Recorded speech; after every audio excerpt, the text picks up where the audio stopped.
I am 71 years old, and my hands were trembling slightly as I raised the crystal glass to my lips, not from age, but from the sudden, suffocating silence that had just descended upon the room. The smell of roasted turkey and rosemary was thick in the air, cloying and heavy. My grandson Leo, barely 8 years old, had just put down his fork. He had sauce on his chin. He looked at me with those big brown eyes that remind me so much of his grandfather, and with the innocent clarity of a child, he dropped the bomb right in the middle of the centerpiece. "Grandma," he asked, his voice ringing like a bell in a library, "why does Mom say you stole Dad from his mom?" 15 people went silent. The clinking of silverware against porcelain stopped instantly. My son, David, choked on his wine. My daughter-in-law, Elena, froze, her face draining of color, her hand hovering halfway to the breadbasket. The air conditioning seemed to hum louder. Everyone looked at me. My sister, my nieces, the neighbors we had invited out of pity. They all waited for me to cry, or to deny it, or to look at David for help, but I didn't. I looked at the flickering candle flame, then at my daughter-in-law, whose eyes were wide with panic, and finally back at my beautiful grandson. I smiled, a genuine, soft smile that reached my eyes. "Because it is true, my love," I said calmly, slicing a piece of meat, "and I would do it again." But wait. Before the plates crashed and the screaming started, before this beautiful, terrible moment where the truth finally spilled out like red wine on a white tablecloth, you need to understand how we got here. You need to understand why an old woman would say such a thing to a child. Let me take you back to the beginning of this long, exhausting day. It started in the kitchen, hours before the guests arrived. The house was cold, that specific morning chill that settles into your bones when you live alone in a big house. I woke up at 5, my joints stiff, my fingers aching. Arthritis is a cruel companion, especially on days when you need your hands to be nimble. I rubbed them together, trying to generate some warmth, staring at the veins that map out my life under the thin, papery skin. Today had to be perfect. It was always about perfection with Alina. If the napkins weren't folded like swans, she would raise an eyebrow. If the gravy was too thin, she would offer to help next time in that sweet, poisonous tone of hers. I went downstairs, the wooden steps creaking under my slippers. The house smelled of yesterday's cleaning polish and old memories. I started the coffee, the dark aroma filling the emptiness. I had spent 3 days preparing for this dinner. 3 days of chopping, marinating, polishing silver that hadn't seen the light of day since my husband passed. Why do we do this? Why do we break our backs for people who only come to criticize? I suppose it is because, at my age, family is all you have, even the parts of it that hurt you. By noon, the turkey was in the oven. I was wearing my old apron, the one with the faded floral pattern. I sat on the stool near the counter to peel the potatoes because my legs couldn't hold me up anymore. That's when the phone rang. It was David. "Mom," he said, sounding tired already, "we might be a little late. Elena is having a moment." I closed my eyes. A moment. That was code for an argument. Likely about me. It was always about me. "Is everything all right, son?" I asked, keeping my voice steady, though my heart fluttered. "Yeah, fine. Just, you know how she gets about holidays. Just, please, Mom, try not to bring up the past today. Please, for Leo." The past. It hung over us like a storm cloud that never quite bursts. I gripped the phone tighter. "David, I never bring up the past. I live in it, but I don't speak of it." "I know, Mom. I want a peaceful dinner." I promised him peace. I hung up and looked at the reflection in the oven door. An old woman looked back, but inside, I didn't feel old. I felt like the same woman who had fought tooth and nail for her happiness 40 years ago, the woman they whispered about, the other woman. The guests began to arrive at 6. My sister Clara came first. She kissed my cheek, her lips dry. She smelled of mothballs and peppermint. "You look tired, Sophia," she said, handing me a bottle of cheap wine. "You shouldn't do all this cooking yourself. You have money. Hire someone." "It's Christmas, Clara," I said, taking her coat. "I cook for my family." She gave me a look that said she knew the toll it took. Clara was the only one who really knew the whole story, the only one who remembered the tears and the late-night phone calls from decades ago. She patted my arm. "Well, the house looks lovely, as always." Then the storm arrived. The front door opened, and a gust of freezing wind blew in, followed by Elena, David, and little Leo. Elena was wearing a red dress, too tight, too bright. She looked beautiful in a sharp, dangerous way. She scanned the hallway immediately, looking for dust, looking for flaws. "Hello, Sophia," she said, offering her cheek, but not touching me. "The house is warm." "Hello, Elena. You look stunning." David hugged me properly, burying his face in my neck for a second. He smelled of cold air and his father's cologne. That scent always made my heart skip a beat. He looked so much like him, the same jawline, the same weary eyes. "Hey, Mom," he whispered. "Thanks for doing this." And then Leo, my sweet Leo. He ran to me, burying his face in my apron. "Grandma, you smell like cookies." I laughed, the first real laugh of the day. "And you smell like the cold outdoors, my little bear. Come, I have a present for you, but you have to wait until after dinner." The tension started small. It was in the way Elena moved the salt shaker 2 inches to the left, as if my placement was an offense to her aesthetic. It was in the way she refused the appetizers I had made by hand, claiming she was watching her figure, while eyeing my waistline with disdain. We moved to the dining room. I had set the table with the good china, the one with the gold rim. The candles were lit, casting long, dancing shadows on the walls. We sat down. I sat at the head of the table, my rightful place. Elena sat to my right, David to my left, Leo next to his father. The others filled in. The conversation was polite, surface level. We talked about the weather, about the neighbors, about the price of gas. Safe topics, boring topics. But I saw the way Elena whispered to David when she thought I wasn't looking. I saw the way she rolled her eyes when I told a story about David's childhood. She leaned down to Leo several times, whispering in his ear, smoothing his hair. Leo looked confused, glancing at me, then back at his mother.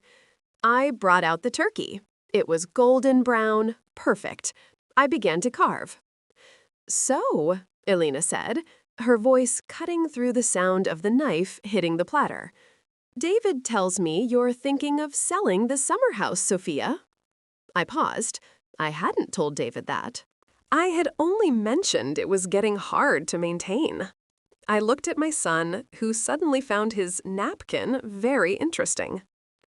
"I am thinking about it," I said, serving a slice of meat to Leo. "It is too big for one person."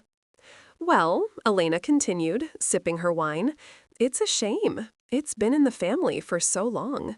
Or, well, in your husband's family. Before, you know."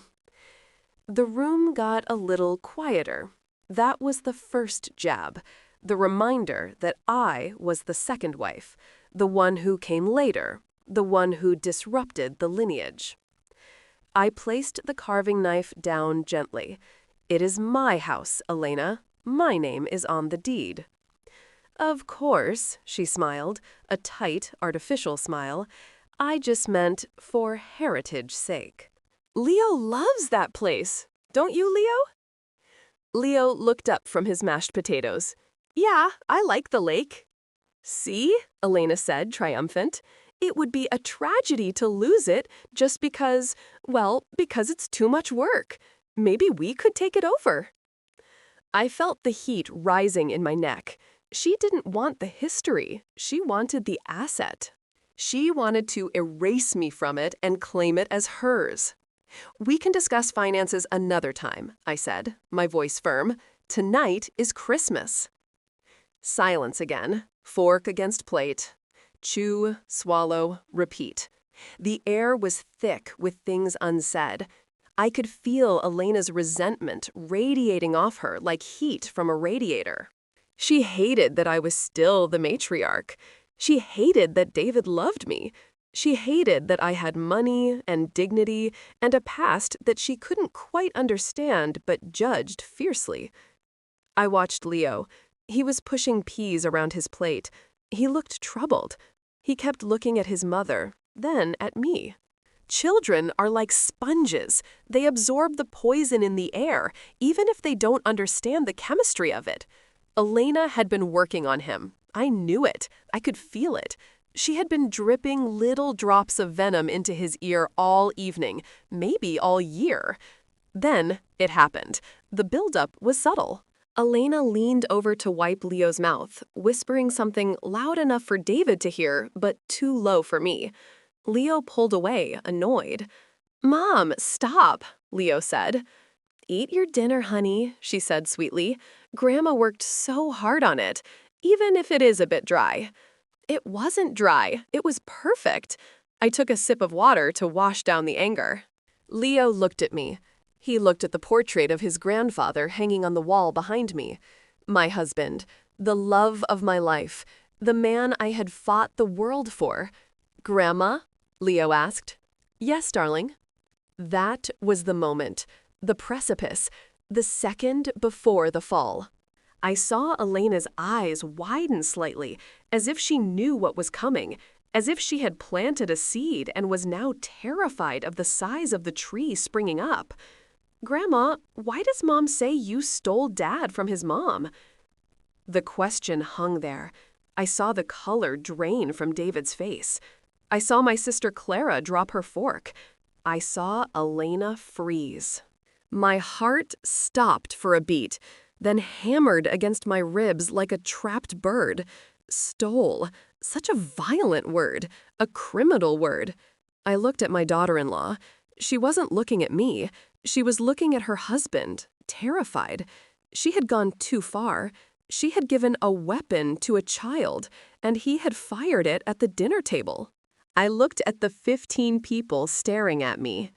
They expected the old Sophia to be polite. They expected me to protect the fragile piece of this family facade. But I am 80 years old, or 71, or 100. I am tired of the whispers. I am tired of being the villain in her narrative while I pay for the roof over their heads. I looked at the turkey, then at the wine, and finally, I looked directly into Leo's eyes. I didn't see judgment there, only curiosity. He deserved the truth, or at least, my truth. I smiled. The smile felt good. It felt like armor falling off. "Because it's true, my love, and I'd do it again." The silence that followed my declaration was heavier than the solid oak table we sat around. It was a physical weight, pressing down on our chests, making the air feel thin and hard to breathe. I could hear the grandfather clock ticking in the hallway, a slow, rhythmic thud that sounded like a heartbeat, counting down the seconds of our shattered pretense. David was staring at me, his mouth slightly open, a piece of turkey forgotten on his fork halfway to his lips. He looked like a man who had just watched his house collapse without a sound. Elena was the first to move. Her chair scraped violently against the hardwood floor, a harsh, screeching sound that made my sister Clara flinch. Elena's face had transformed. The polite, frozen mask was gone, replaced by a flush of red that started at her chest and crept up her neck, blotchy and ugly. She slammed her napkin onto the table, knocking over the salt shaker. The granules spilled out, white sand on the dark wood, bad luck spreading between us. "You are unbelievable," Elena hissed, her voice trembling with a rage she had bottled up for 10 years. "You actually said that! To his face! To my son!" I remained seated. I did not raise my voice. I felt a strange calmness wash over me, the kind of calm that comes when you have nothing left to lose.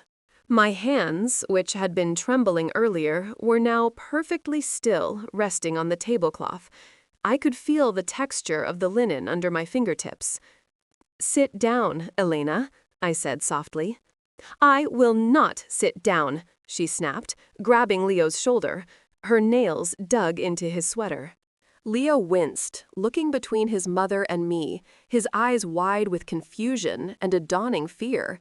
He had asked a question, expecting a simple answer, and instead he had pulled the pin on a grenade. "Come on, Leo, we are leaving. We are not staying in this house to hear this filth."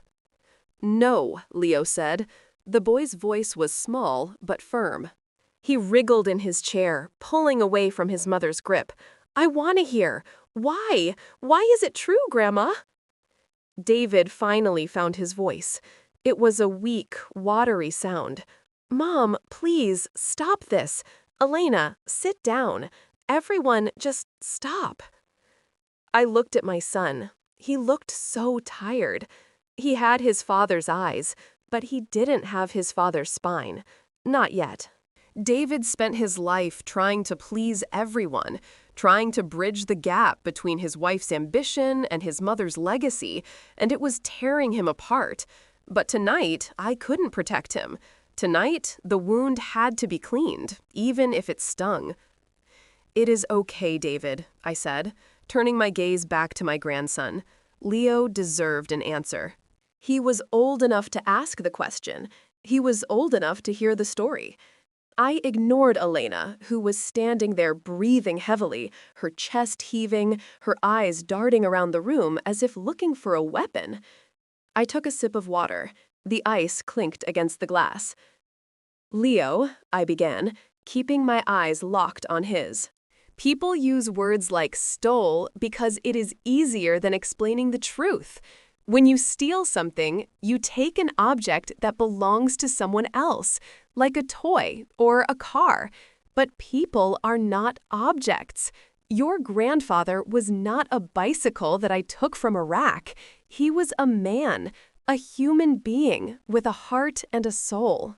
And when I met him, his heart was broken." "Sophia!" Elena shouted, her voice shrill. "Do not dare romanticize being a mistress to my son." "Let her speak." The voice came from the end of the table. It was Clara.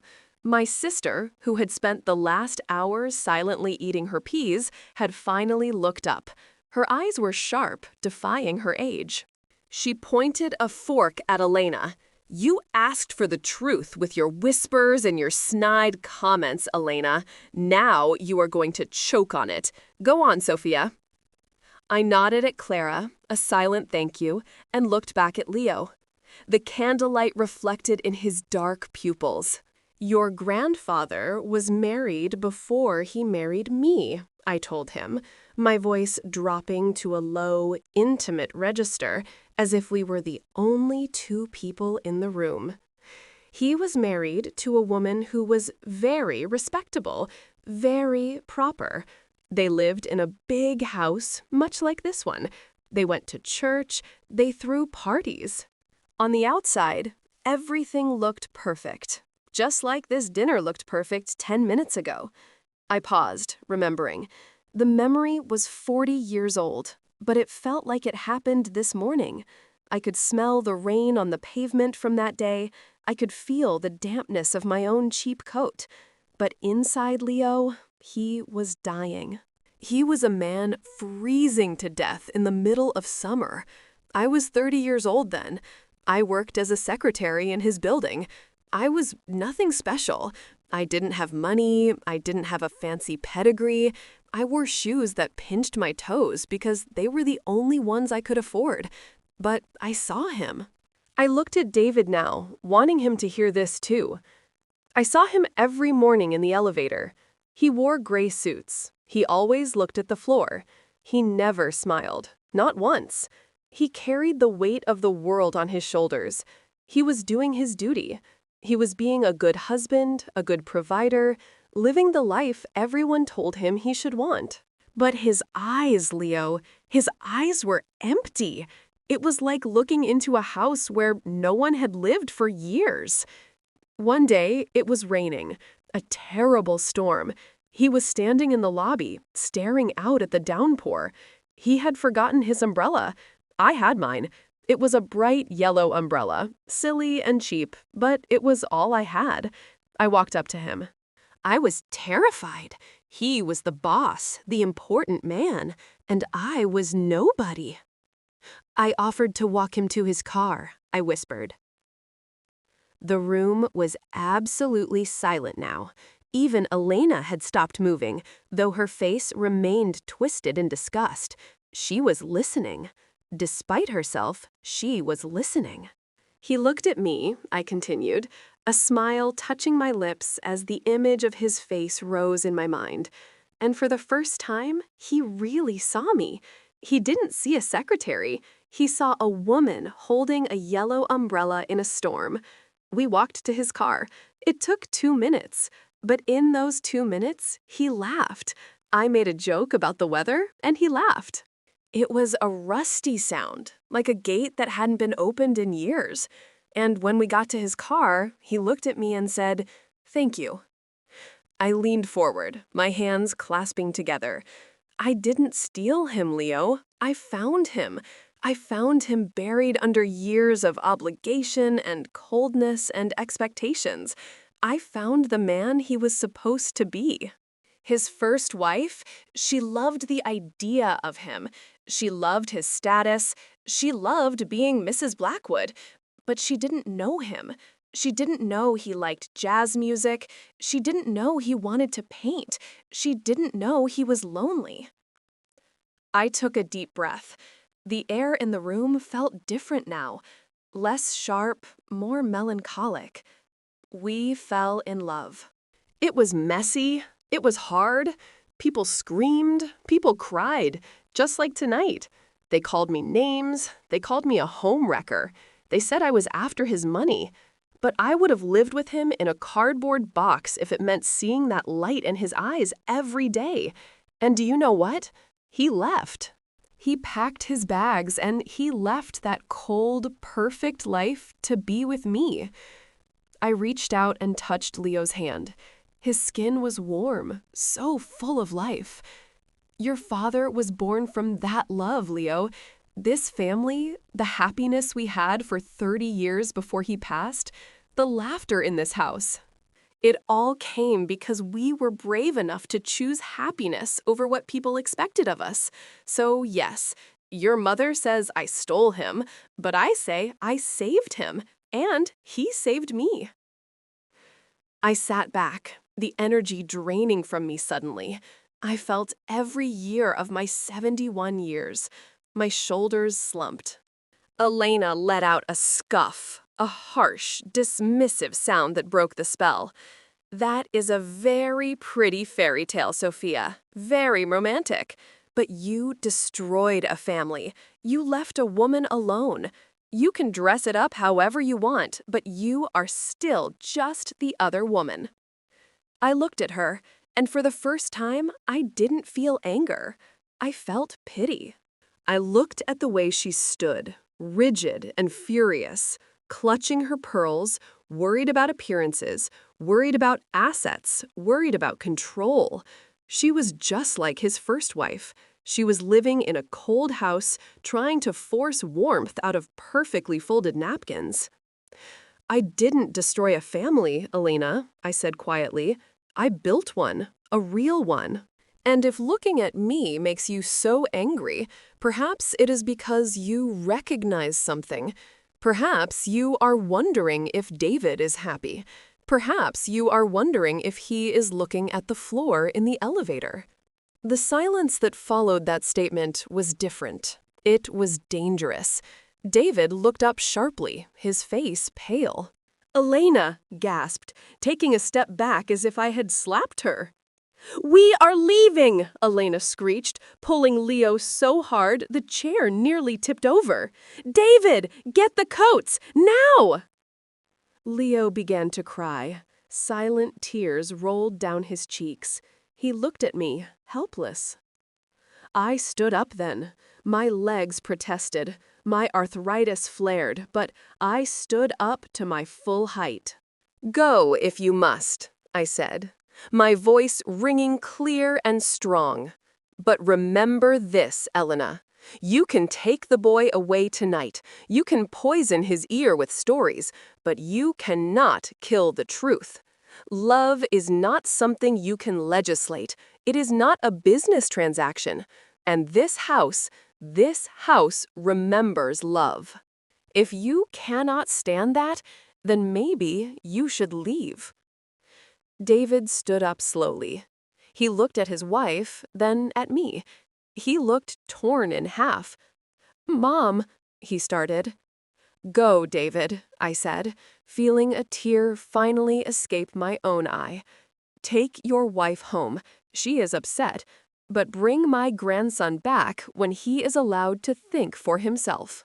Elena stormed out, dragging a sobbing Leo.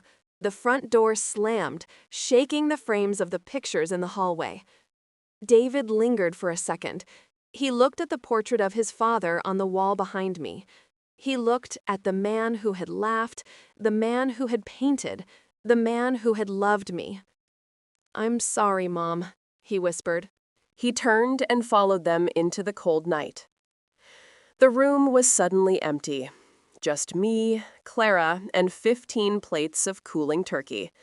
The candles had burned down low, casting long, wavering shadows across the table. The silence returned, but it wasn't heavy anymore. It was just sad. Clara picked up her wineglass and drained it. She set it down with a deliberate click. "Well," she said, her voice raspy, "that went better than last year." I looked at her and felt a bubble of hysteria rise in my throat. I started to laugh. It was a dry, cracking laugh, but it was real. I laughed until my chest hurt, until the tears on my face were from humor and not grief. "Pass the potatoes, Clara," I said, sitting back down. "I'm starving." But as I reached for the serving spoon, my hand hovered over the silver.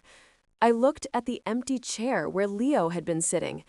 I looked at the spilled salt. I knew this wasn't over. I had drawn a line in the sand, and tonight the tide was coming in. Elena would not forgive this. She would wage war. And I was an old woman, tired and aching. But as I ate a mouthful of the cold stuffing, I looked at my husband's picture again. His eyes seemed to twinkle in the candlelight. I remembered the rain. I remembered the yellow umbrella. I would do it again, I whispered to the empty room. And I picked up my fork, ready for whatever battle came next. La habitación se volvió un poco más silenciosa, como si alguien hubiera bajado el volumen del mundo.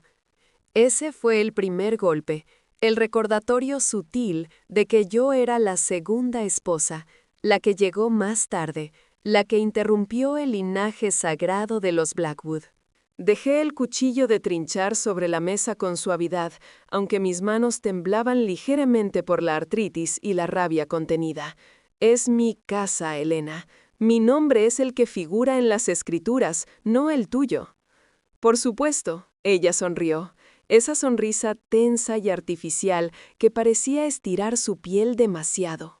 Solo me refería al patrimonio, por el bien de la herencia. A Leo le encanta ese lugar, ¿verdad, Leo? Mi nieto levantó la vista de su puré de patatas, con los ojos grandes y oscuros, tan parecidos a los de su abuelo. Sí, me gusta el lago, dijo Elena triunfante, clavando sus ojos en mí. Sería una tragedia perderlo solo porque... Bueno, porque es demasiado trabajo para ti a tu edad. Tal vez nosotros podríamos hacernos cargo. Sentí el calor subiendo por mi cuello, un fuego viejo y conocido. Ella no quería la historia, quería el activo, quería borrarme de la ecuación y reclamarlo como suyo. Podemos discutir las finanzas en otro momento, dije, con la voz firme, intentando mantener la compostura de una matriarca que ha visto demasiadas guerras. Esta noche es Navidad. Silencio otra vez. El sonido del metal contra la porcelana era ensordecedor. Masticar, tragar, repetir. El aire estaba espeso, cargado de cosas no dichas. Podía sentir el resentimiento de Elena irradiando de ella como el calor de un radiador viejo. Odiaba que yo siguiera siendo la cabeza de familia. Odiaba que David, mi hijo, me adorara. Odiaba que yo tuviera dinero, dignidad y un pasado que ella no podía entender, pero que juzgaba con ferocidad puritana. Observé a Leo. Estaba empujando los guisantes alrededor de su plato, formando pequeños montículos verdes. Parecía preocupado. Miraba a su madre, luego a mí, como un pequeño animal atrapado entre dos depredadores. Los niños son como esponjas, absorben el veneno en el aire incluso si no entienden la química de la toxina. Elena había estado trabajando en él. Lo sabía. Podía sentirlo en mis huesos. Ella había estado vertiendo pequeñas gotas de veneno en su oído toda la tarde, tal vez todo el año. Entonces sucedió. La acumulación fue sutil. Elena se inclinó para limpiar la boca de Leo, susurrando algo lo suficientemente alto para que David lo oyera, pero demasiado bajo para mí. Leo se apartó, molesto. «Mamá, basta», dijo el niño. «Cómete la cena, cariño», dijo ella dulcemente, con esa voz empalagosa que reservaba para el público. La abuela trabajó muy duro en esto, aunque el pavo esté un poco seco. No estaba seco, estaba perfecto, jugoso y tierno. Tomé un sorbo de agua para tragar la ira que se me atragantaba en la garganta. Leo me miró. Luego miró el retrato de su abuelo colgado en la pared detrás de mí. Mi esposo, el amor de mi vida, el hombre por el que había luchado contra el mundo entero. Preguntó Leo. ¿Sí, cariño? Ese fue el momento, el precipicio, el segundo antes de la caída libre. Vi los ojos de Elena abrirse ligeramente, como si supiera lo que venía, como si hubiera plantado una semilla y ahora estuviera aterrorizada por el tamaño del árbol que brotaba de golpe. Tengo 71 años y he vivido mucho, pero nada me preparó para la claridad de su voz infantil cortando el aire viciado del comedor. «Abuela, ¿por qué dice mamá que le robaste a papá a su mamá?» La pregunta quedó flotando allí, obscena y desnuda sobre el centro de mesa de acebo. Vi el color drenarse de la cara de David.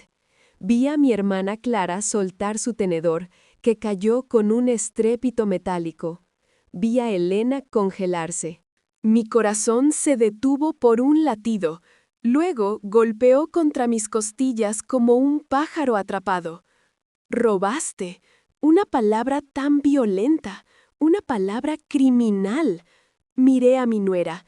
Ella no me miraba a mí, miraba a su esposo, aterrorizada. Había ido demasiado lejos. Le había dado un arma cargada a un niño de 8 años y él acababa de dispararla en la mesa de la cena. Miré a las 15 personas que me observaban fijamente. Esperaban que la vieja Sofía fuera educada, esperaban que la abuela suavizara las cosas, que mintiera, que dijera, «Oh, cariño, eso es solo una historia tonta». Esperaban que protegiera la frágil paz de esta fachada familiar. Pero estoy cansada de los susurros. Estoy cansada de ser la villana en su narrativa mientras pago el techo bajo el que duermen y la comida que se llevan a la boca. Miré el pavo, luego el vino tinto brillando en las copas de cristal tallado, y finalmente miré directamente a los ojos de Leo. No vi juicio allí, solo curiosidad. Él merecía la verdad, o al menos mi verdad. Sonreí. La sonrisa se sintió bien. Se sintió como si una armadura pesada cayera de mis hombros doloridos. Porque es verdad, mi amor. Y lo haría de nuevo. El silencio que siguió a mi declaración fue más pesado que la sólida mesa de roble alrededor de la cual estábamos sentados. Era un peso físico, presionando nuestros pechos, haciendo que el aire se sintiera delgado y difícil de respirar. Podía escuchar el reloj de abuelo haciendo tic-tac en el pasillo, un golpe lento y rítmico que sonaba como un latido, contando los segundos de nuestra farsa destrozada. David me miraba, con la boca ligeramente abierta, un trozo de pavo olvidado en su tenedor a medio camino de sus labios. Parecía un hombre que acababa de ver su casa derrumbarse sin emitir un sonido. Elena fue la primera en moverse. Su silla raspó violentamente contra el piso de madera, un sonido áspero y chirriante que hizo que mi hermana Clara se estremeciera. La cara de Elena se había transformado. La máscara educada y congelada había desaparecido, reemplazada por un rubor rojo que comenzaba en su pecho y trepaba por su cuello, manchado y feo. Golpeó su servilleta sobre la mesa, derribando el salero. Los granos se derramaron, arena blanca sobre la madera oscura, mala suerte extendiéndose entre nosotras. «¡Eres increíble!», sisió Elena, su voz temblando con una rabia que había embotellado durante 10 años. «¿Realmente dijiste eso? En su cara, a mi hijo». Permanecí sentada. No levanté la voz. Sentí una extraña calma lavándome por dentro, el tipo de calma que llega cuando no tienes nada más que perder. Mis manos, que habían estado temblando antes, ahora estaban perfectamente quietas, descansando sobre el mantel. Podía sentir la textura del lino bajo mis yemas de los dedos. «Siéntate, Elena», dije suavemente. «Ah», espetó, agarrando el hombro de Leo. Sus uñas, perfectamente manicuradas, se clavaron en el suéter del niño. Leo hizo una mueca de dolor, mirando entre su madre y yo, con los ojos muy abiertos por la confusión y un miedo naciente. Había hecho una pregunta, esperando una respuesta simple, y en su lugar había quitado el seguro de una granada. «Vamos, Leo, nos vamos. No nos quedaremos en esta casa para escuchar esta inmundicia». «No», dijo Leo. La voz del niño era pequeña pero firme. Se retorció en su silla, alejándose del agarre de su madre. «Quiero escuchar. ¿Por qué? ¿Por qué es verdad, abuela?» David finalmente encontró su voz. Era un sonido débil, acuoso. «Mamá, por favor, detén esto». «Elena, siéntate. Todos simplemente paren». Miré a mi hijo. Parecía tan cansado. Tenía los ojos de su padre, pero no tenía la columna vertebral de su padre. Todavía no. David pasó su vida tratando de complacer a todos, tratando de cerrar la brecha entre la ambición de su esposa y el legado de su madre, y eso lo estaba desgarrando. Pero esta noche no podía protegerlo. Esta noche la herida tenía que ser limpiada, aunque ardiera como el infierno. «Está bien, David», dije, volviendo mi mirada a mi nieto. Leo merecía una respuesta. Era lo suficientemente mayor para hacer la pregunta. Era lo suficientemente mayor para escuchar la historia. Ignoré a Elena, que estaba parada allí respirando pesadamente, con el pecho agitado, sus ojos recorriendo la habitación como si buscara un arma arrojadiza. Tomé un sorbo de agua. El hielo tintineó contra el vaso. «Leo», comencé, manteniendo mis ojos fijos en los suyos. La gente usa palabras como robar porque es más fácil que explicar la verdad. Cuando robas algo, tomas un objeto que pertenece a otra persona, como un juguete o un coche. Pero las personas no son objetos. Tu abuelo no era una bicicleta que tomé de un estante. Era un hombre, un ser humano con corazón y alma. Y cuando lo conocí, su corazón estaba roto. Gritó Elena, su voz aguda y estridente. No te atrevas a romantizar ser la amante de mi suegro frente a mi hijo. Déjala hablar. La voz vino del extremo de la mesa. Era Clara, mi hermana, que había pasado la última hora comiendo sus guisantes en silencio, finalmente había levantado la vista. Sus ojos eran agudos, desafiando su edad y sus cataratas. Apuntó con un tenedor a Elena. Tú pediste la verdad con tus susurros y tus comentarios sarcásticos, Elena. Ahora te vas a atragantar con ella. Continúa, Sofía. Asentí a Clara, un agradecimiento silencioso, y miré de nuevo a Leo. La luz de las velas se reflejaba en sus pupilas oscuras. Tu abuelo estaba casado antes de casarse conmigo, le dije, mi voz bajando a un registro bajo e íntimo, como si fuéramos las dos únicas personas en la habitación. Estaba casado con una mujer que era muy respetable, muy correcta. Vivían en una casa grande, muy parecida a esta. Iban a la iglesia, daban fiestas. Por fuera todo parecía perfecto. Justo como esta cena parecía perfecta hace 10 minutos. Hice una pausa, recordando. La memoria tenía 40 años, pero se sentía como si hubiera sucedido esta mañana. Podía oler la lluvia sobre el pavimento de ese día. Podía sentir la humedad de mi propio abrigo barato calando mis huesos. Pero por dentro Leo, él se estaba muriendo. Era un hombre congelándose hasta la muerte en pleno verano. Yo tenía 30 años entonces. Trabajaba como secretaria en su edificio. No era nada especial. No tenía dinero, no tenía un apellido elegante. Usaba zapatos que me apretaban los dedos de los pies porque eran los únicos que podía permitirme. Pero lo vi. Miré a David ahora, queriendo que él escuchara esto también. Lo veía todas las mañanas en el ascensor. Llevaba trajes grises. Siempre miraba al suelo. Nunca sonreía, ni una sola vez. Llevaba el peso del mundo sobre sus hombros. Estaba cumpliendo con su deber. Estaba siendo un buen esposo, un buen proveedor, viviendo la vida que todos le decían que debía desear.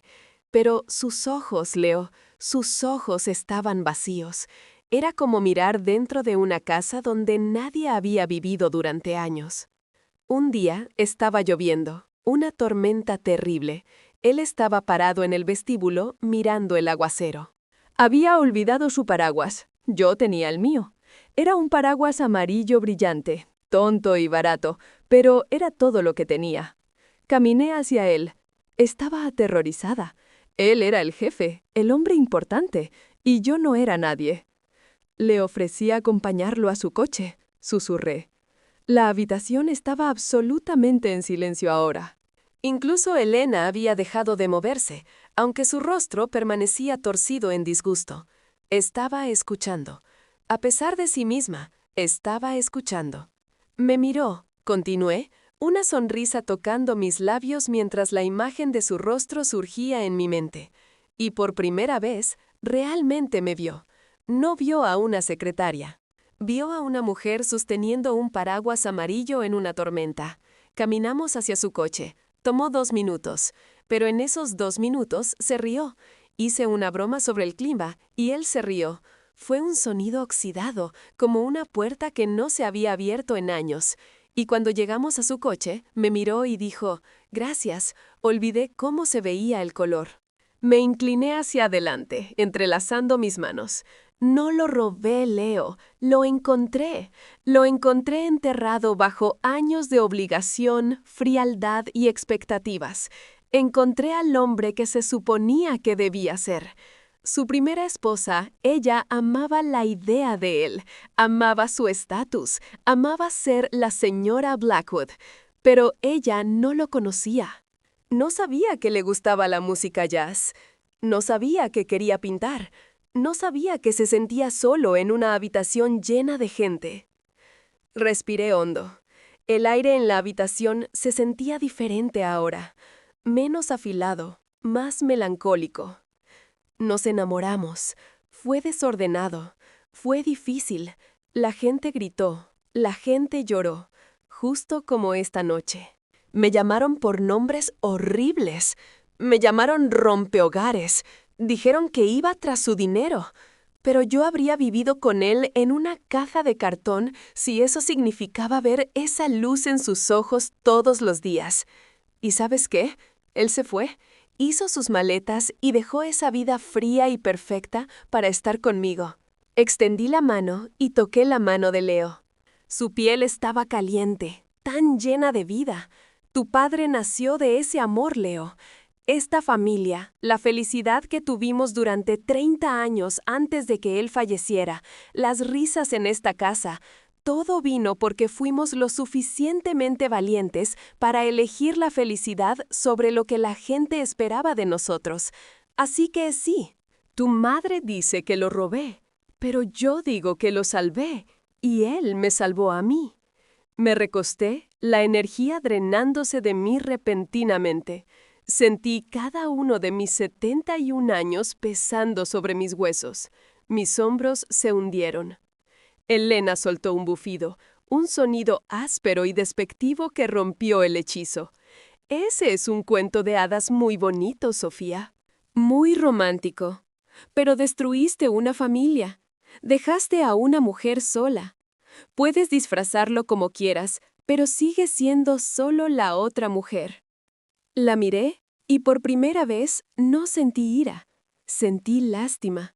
Miré la forma en que estaba parada, rígida y furiosa, aferrando sus perlas, preocupada por las apariencias, preocupada por los activos, preocupada por el control. Era igual que su primera esposa. Estaba viviendo en una casa fría, tratando de forzar calor de servilletas perfectamente dobladas. No destruí una familia, Elena, dije en voz baja. Construí una real. Y si mirarme te enoja tanto, tal vez sea porque reconoces algo. Tal vez te estás preguntando si David es feliz. Tal vez te estás preguntando si él está mirando al suelo en el ascensor. El silencio que siguió a esa declaración fue diferente.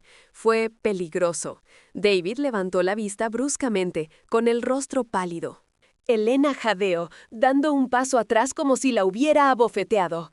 ¡Nos vamos!, chilló Elena, tirando de Leo tan fuerte que la silla casi se vuelca. ¡David, trae los abrigos! ¡Ahora! Leo comenzó a llorar. Lágrimas silenciosas rodaban por sus mejillas. Me miró, indefenso. Me levanté entonces. Mis piernas protestaron, mis rodillas crujieron, pero me puse de pie en toda mi estatura. «Vete si debes», dije, mi voz sonando clara y fuerte. «Pero recuerda esto, Elena. Puedes llevarte al niño esta noche, puedes envenenar su oído con historias, pero no puedes matar la verdad. El amor no es algo que puedas legislar, no es una transacción comercial. Y esta casa recuerda el amor. Si no puedes soportar eso, entonces tal vez deberías irte». David se levantó lentamente, miró a su esposa, luego a mí. Parecía partido por la mitad. «Mamá», comenzó. «Vete, David», dije, sintiendo que una lágrima finalmente escapaba de mi propio ojo. «Lleva a tu esposa a casa. Ella está molesta. Pero trae a mi nieto de vuelta cuando se le permita pensar por sí mismo». Elena salió furiosa, arrastrando a un Leo sollozante. La puerta principal se cerró de golpe, sacudiendo los marcos de las fotos en el pasillo. David se demoró un segundo. Miró el retrato de su padre en la pared detrás de mí. Miró al hombre que había reído, al hombre que había pintado, al hombre que me había amado. «Lo siento, mamá», susurró. Se dio la vuelta y lo siguió a la noche fría. La habitación quedó repentinamente vacía. Solo yo, Clara y 15 platos de pavo enfriándose. Las velas se habían consumido. proyectando sombras largas y vacilantes a través de la mesa.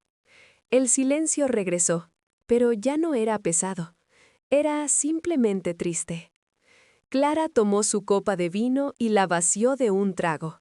La dejó con un clic deliberado sobre la mesa. «Bueno», dijo, con su voz ronca por el tabaco, «eso salió mejor que el año pasado». La miré y sentí una burbuja de histeria subir por mi garganta. Empecé a reír. Era una risa seca, agrietada, pero era real. Reí hasta que me dolió el pecho, hasta que las lágrimas en mi cara fueron de humor y no de pena. «Pásame las papas, Clara», dije, sentándome de nuevo. «Me muero de hambre». Pero mientras alcanzaba la cuchara de servir, mi mano se detuvo sobre la plata. Miré la silla vacía donde había estado sentado Leo. Miré la sal derramada. Sabía que esto no había terminado. Había trazado una línea en la arena y esta noche la marea estaba subiendo. Elena no perdonaría esto. Ella libraría una guerra. Y yo era una mujer vieja, cansada y dolorida. Pero mientras comía un bocado del relleno frío, miré la foto de mi esposo de nuevo. Sus ojos parecían brillar a la luz de las velas. Recordé la lluvia. Recordé el paraguas amarillo. «Lo haría de nuevo», susurré a la habitación vacía. Y levanté mi tenedor, lista para cualquier batalla que viniera después. Tengo 71 años. 15 personas se quedaron en silencio. Sonreí y dije, «Porque es verdad, mi amor, y lo haría de nuevo». El silencio que siguió no fue simplemente una ausencia de ruido. Fue algo físico, pesado y sofocante, como si todo el oxígeno hubiera sido succionado de mi comedor. Podía escuchar el crujido de la madera antigua bajo la alfombra y el zumbido eléctrico de las velas de cera de abeja consumiéndose en el centro de mesa. Vi cómo el rostro de Elena, mi nuera, pasaba de una compostura de porcelana a un rojo violento y manchado. Su copa de vino quedó suspendida a medio camino de su boca, sus nudillos blancos apretando el cristal con tanta fuerza que temí que estallara y llenara el pavo de esquirlas. David, mi hijo, dejó caer su tenedor. El sonido metálico contra la porcelana fina sonó como un disparo en la habitación. Miró a su esposa, luego a mí, con esos ojos de perro apaleado que siempre ha tenido cuando se encuentra entre dos fuegos. «¡Sofía!», chilló Elena finalmente, su voz desgarrando la atmósfera densa. Se puso de pie tan bruscamente que su silla se tambaleó peligrosamente hacia atrás. «¿Cómo te atreves? ¡Delante del niño! ¡Esto es inaudito!». No me moví, ni un centímetro. Mantuve mis manos entrelazadas sobre el mantel de lino bordado que había planchado esa misma mañana, sintiendo la textura de las flores en relieve bajo mis yemas. Mi corazón latía con fuerza, sí, pero no por miedo. Latía con la adrenalina de una verdad que había estado amordazada durante 40 años. Miré a Leo.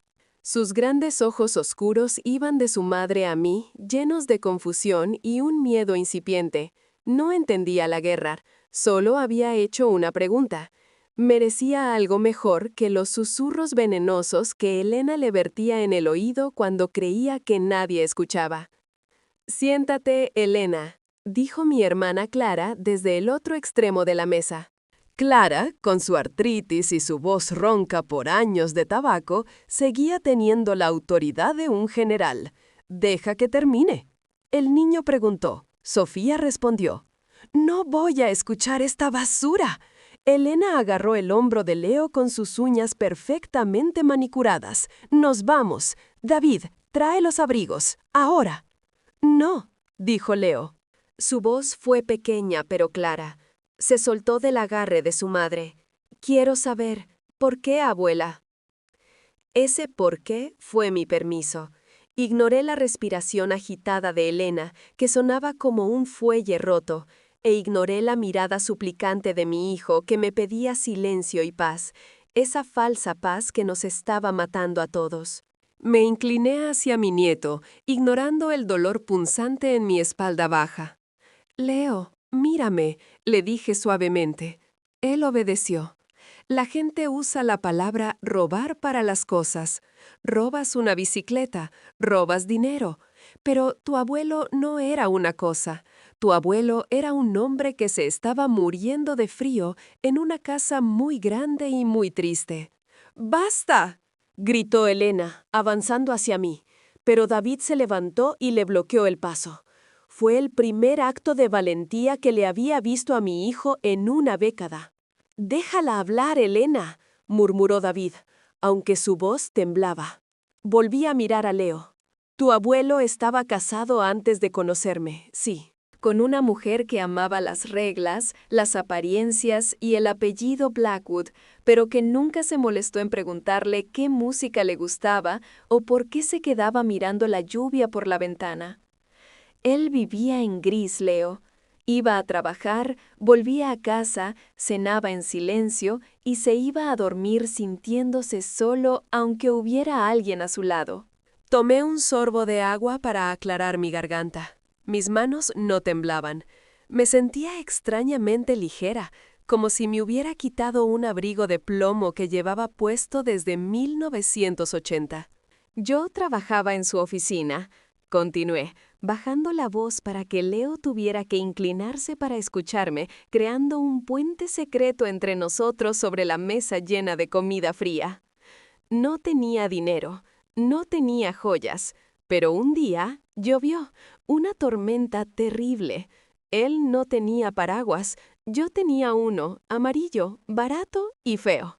Lo compartí con él hasta su coche, y en ese camino nos reímos. Fue la primera vez que lo vi reír en 3 años. Vi que los ojos de Leo brillaban. A los niños les gustan las historias. Entienden la esencia de las cosas mejor que los adultos. No lo robé en mi vida, lo encontré en mi vida. Lo encontré perdido y triste y le di la mano. Y él tomó mi mano porque quería vivir. Dejó esa vida gris, dejó esa casa grande y vino conmigo a un apartamento pequeño donde a veces comíamos sopa 3 días seguidos, pero donde siempre, siempre había música y risas. Y de esa risa nació tu papá. Y de tu papá naciste tú. Elena soltó un bufido de desprecio, un sonido feo y áspero. ¡Qué manera tan romántica de decir que eras la amante, Sofía! Destruiste una familia. Me giré lentamente hacia ella. La miré con la calma de quien ha sobrevivido a tormentas peores que su ira. No destruí una familia, Elena. Construí una que era real. Y si te molesta tanto la verdad, quizá es porque reconoces el frío.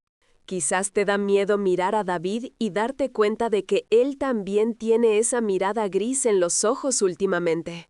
El jadeo de Elena fue audible.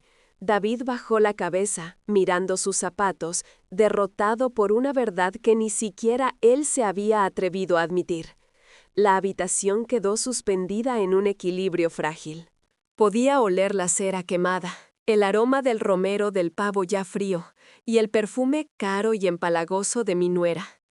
«Vámonos», dijo Elena, pero esta vez su voz no tenía fuego, solo hielo. Agarró a Leo con firmeza. «No volveremos a pisar esta casa mientras ella viva. ¿Me oyes, David? ¿Es ella o nosotros?» David me miró. Vi las lágrimas acumulándose en sus ojos.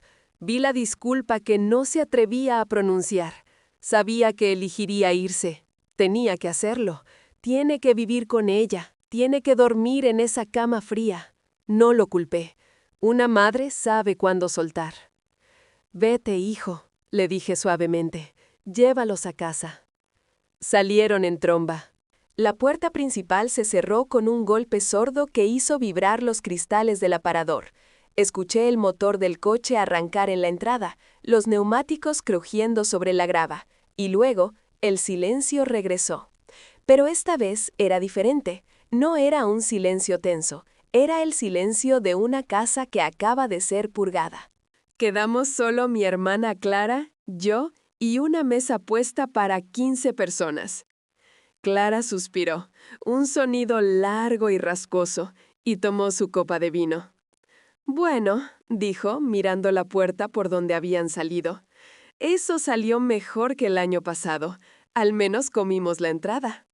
Solté una carcajada. Empezó pequeña, en mi pecho, y subió hasta convertirse en una risa sonora, liberadora, que me sacudió los hombros. Clara se unió a mí, y ahí estuvimos, dos ancianas riéndose solas en una mesa llena de comida, rodeadas de sillas vacías. Me levanté con esfuerzo, mis rodillas protestando, y caminé hacia el aparador donde descansaba la foto de Arturo. En la imagen, él estaba sonriendo, esa sonrisa torcida y brillante que solo yo sabía provocarle. Tenía el pelo despeinado por el viento. Recordé el peso de su mano en la mía, el olor a tabaco de pipa y lluvia que siempre impregnaba su chaqueta. ¿Te arrepientes?, preguntó Clara, cortando un trozo de pavo con parsimonia. Miré la foto. Pensé en los 30 años que pasamos juntos. En las peleas, en la falta de dinero al principio, en el juicio de la sociedad, en los amigos que perdimos. Pero luego pensé en cómo me miraba cuando entraba en una habitación. Pensé en cómo murió sosteniendo mi mano, agradeciéndome por haberle salvado la vida con un paraguas amarillo. Miré el plato intacto de mi nieto. Me dolía que se hubiera ido, sí, pero había plantado una semilla. Leo sabía ahora que el amor es una elección, no una obligación. Sabía que su abuela no era una ladrona, sino una rescatadora. Me volví hacia Clara. Sentí el calor de la calefacción en mis huesos viejos y una paz profunda, inquebrantable, se asentó en mi alma. Ni por un segundo, Clara, respondí, tomando mi tenedor y pinchando una papa asada que aún conservaba un poco de calor. Lo haría todo de nuevo, cada maldito segundo. Levanté mi copa hacia la silla vacía en la cabecera de la mesa, brindando con el fantasma del amor de mi vida. «Feliz Navidad, viejo», susurré. Y por primera vez en años, la cena me supo a gloria.